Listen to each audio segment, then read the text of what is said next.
राज्यातील सर्व कृषी केंद्र चालक बंधूंनो, आपण येणाऱ्या 1 मे पासून आपली एक नवीन लढाई लिंकिंगच्या संदर्भामध्ये सुरू करतोय।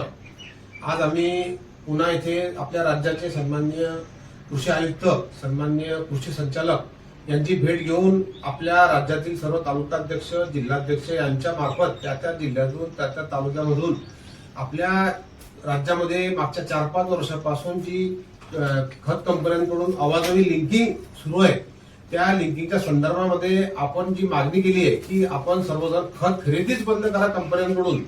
जोपर्यंत या बाबतीमध्ये कंपन्या काही ठोस निर्णय घेत नाही तोपर्यंत आपण राज्यामधील कोणत्याच कृषी केंद्र चालकाने खत कंपन्यांकडून खत खरेदी करायचं नाही आहे। प्रत्येकाने आपापली कृषी केंद्र कंटिन्यू सुरू ठेवायची आहे, त्यामधून खतांची विक्री आमच्या शेतकरी बंधूंना जरूर करायची आहे। मित्रांनो, आपण बघतोय की मागच्या 5-7 वर्षामध्ये राज्यातील शेतकरी हा वेगवेगळ्या कारणांनी जसा त्रस्त आहे, तसंच तो रासायनिक खतांमध्ये होत असलेल्या आवाजवी लिंकिंगमुळे त्रस्त आहे। अशा परिस्थितीमध्ये मापदा संघटना, कृषी केंद्र चालक बंधू सर्व आपण केंद्र सरकारकडे, राज्य सरकारकडे वारंवार पाठपुरावा करतोय, परंतु त्यामध्ये अपेक्षित असं यश आपल्याला अजूनही आलेलं नाहीये।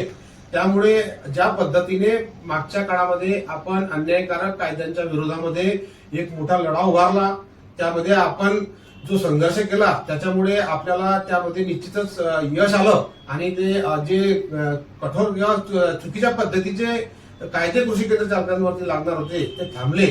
त्याच पद्धतीने शेतकरी बंधूंवर होत असलेल्या या आवाजवी लिंकिंगला सुद्धा मित्रांनो आपल्याला थांबवायचं आहे।